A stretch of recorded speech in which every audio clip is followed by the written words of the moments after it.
புத்தாண்டு, இறைவனின் அன்னையாகிய தூய கன்னிமரியாவின் பெருவிழா வாசகங்களுக்கு செவிமடுப்போம். முதல் வாசகம் எண்ணிக்கை நூலிலிருந்து வாசகம்.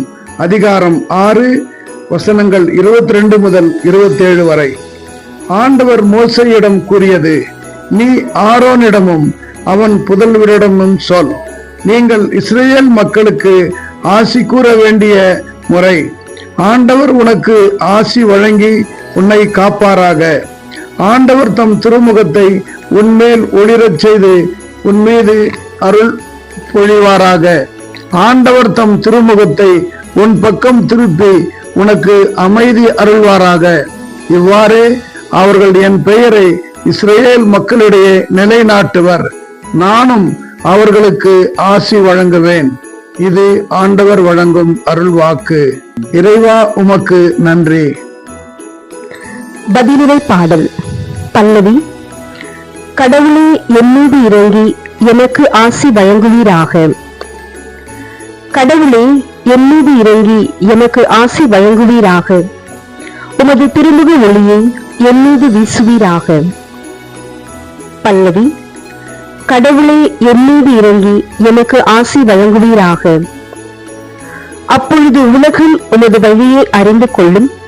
பிற இனத்தார் அனைவரும் நீர் அருளும் மீட்பை உணர்ந்து கொள்வர். பல்லவி. கடவுளே, என் மீது இறங்கி எனக்கு ஆசி வழங்குவீராக. வேற்று நாட்டினர் அக்களித்து மகிழ்ச்சியுடன் பாடிடுவாராக. ஏனெனில் நீர் மக்களினங்களை நேர்மையுடன் ஆளுகின்றீர், உலகின் நாடுகளை வழி நடத்துகின்றீர். பல்லவி. கடவுளே, என் மீது இறங்கி எனக்கு ஆசி வழங்குவீராக. கடவுளே, மக்களினத்தார் உம்மை புகழ்வார்களாக. மக்கள் எல்லாரும் உம்மை போற்றுவார்களாக. பல்லவி. கடவுளே, என் மீது இறங்கி எனக்கு ஆசி வழங்குவீராக. கடவுள் நமக்கு ஆசி வழங்குவாராக. உலகின் கடை எல்லை வரை வாழ்வோர் அவருக்கு அஞ்சுவாராக.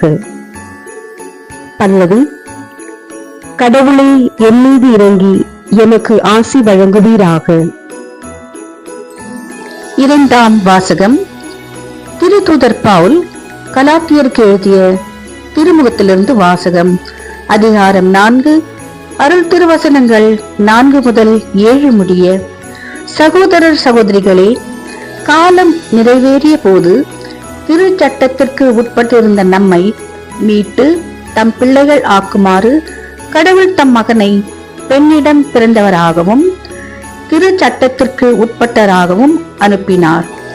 நீங்கள் பிள்ளைகளாய் இருப்பதால் கடவுள் தம் மகனின் ஆவியை உங்கள் உள்ளங்களுக்குள் அனுப்பியுள்ளார். அந்த ஆவி அப்பா, தந்தையே என கூப்பிடுகிறது. ஆகையால் இனி நீங்கள் அடிமைகள் அல்ல, பிள்ளைகள் தாம். பிள்ளைகளாகவும் உரிமை பேறு உடையவர்களாகவும் இருக்கிறீர்கள்.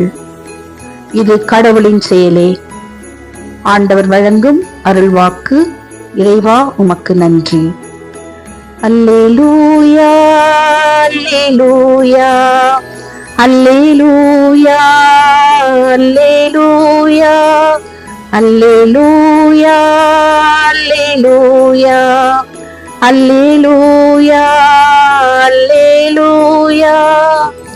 பலமுறை பல வகைகளில் முற்காலத்தில் இறைவாக்கினர் வழியாக நம் மூதாதையரிடம் பேசிய கடவுள் இவ்விறுதி நாட்களில் தம் மகன் வழியாக நம்மிடம் பேசியுள்ளார். அல்லேலூயா, அல்லேலூயா, அல்லேலூயா, அல்லேலூயா, அல்லேலூயா. லூக்கா எழுதிய நற்செய்தி அதிகாரம் 2 திருவசனம் 16 முதல் 26 வரை.